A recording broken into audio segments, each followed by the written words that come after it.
সমৃদ্ধ করি বাংলাদেশ।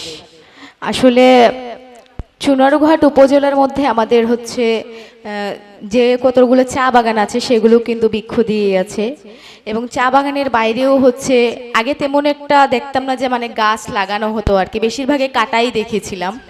যখন থেকে মানে ব্যারিস্টার সাইদুল হক সুমন ভাই হচ্ছে গাছ লাগানো শুরু করে সেই সময় থেকে মানে এখনো অবধি হচ্ছে সেটা চলমান আছে।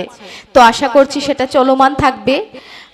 এবং যারা একটা গাছ কাটার পরে হচ্ছে কয়টা গাছ লাগানো চায় সেটা জানে না, তাদেরকে অবশ্যই আমাদের জানানো প্রয়োজন আছে যে আসলে শুধু গাছ কাটলেই হয় না, গাছ লাগাতেও হয়। আমি সুমন ভাইয়ের মুখে একদিন শুনেছিলাম যে মানে যখন প্রচণ্ড রোদে থাকে, গাছপালা থাকে না, তখন মাথা প্রচুর গরম হয়ে যায়।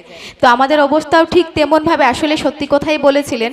তো আমাদেরকে বাঁচতে হলে কিন্তু গাছ লাগাতে হবে, শুধুমাত্র আমাদের নিজেদের জন্য নয়। আমরা যদি মানে ওই যে ফলের গাছ লাগাই, সেখান থেকে কিন্তু অনেক জীবজন্তুও হচ্ছে তারা বাঁচতে পারে, তারা খেয়ে বাঁচতে পারে। তো আমাদেরকে সবার কথাই ভাবতে হবে, এবং আমাদেরকে নিজেদেরকে বাঁচতে হলে হচ্ছে গাছ লাগাতে হবে।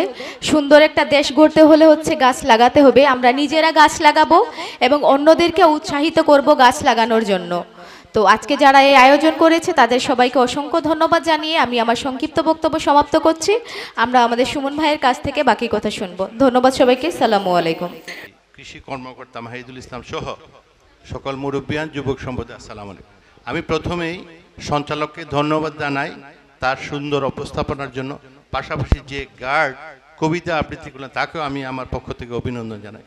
বৃক্ষ মেলার যে আজকের অনুষ্ঠান, এই অনুষ্ঠানে যেহেতু আমাদের প্রধান অতিথি এমপি মহোদয় উনি গাছ লাগাচ্ছেন, ঠিক আছে, আমি আপত্তি করবো না, আমি ওনার সাথে সহযোগিতা করব। কিন্তু একটা কথা আসছে ভাইস চেয়ারম্যানের কাছ থেকে, কাঠবিড়ালির ব্যাপারটা, এটা কিন্তু মাথায় রাখতে হবে। আজ থেকে 20-30 বছর আগে একটা ইঁদুরের লেজ কাটতে দিলে এটা সরকার টাকা দিত। মামা, এটা রাখতে হবে মাথায়। কাঠবিড়ালির জন্য বন্য প্রাণী আইনে এটা সঠিক না, মারা যাবে না। কি করা, আপনি ফল গাছ লাগাবেন, ফলটা কৃষক খেতে পারবে না, আমরা খেতে পারবো না। এটা লাগানোর মূল উদ্দেশ্য তো আমরা পাচ্ছি না। সেই জন্য একটা চিন্তা ভাবনা সংসদ সদস্য আপনি সংসদে উত্থাপন করতে পারেন। বন্য প্রাণী আইনে যদি এটা না করা যায়, কি করা যায়, অবশ্যই সংসদ এটা ব্যাপারে চিন্তা ভাবনা করতে পারে। আমরা গাছ লাগাবো, ওটারও একটা প্রতিকার নিতে হবে। কি বলেন, আপনারা আছেন আমাদের সাথে? বুঝছেন এমপি মহোদয়? আচ্ছা, আর আমি গাছ লাগাই, গত 30 বছর ধরে আমি গাছ লাগাচ্ছি। আমি গাছ বিক্রি করি, ফলও বিক্রি করি। আজকে আমি সকালে গোসলের সময় পুকুরে আমি গোসল করতেছি, হঠাৎ চোখ পড়লো কাঁঠাল গাছ।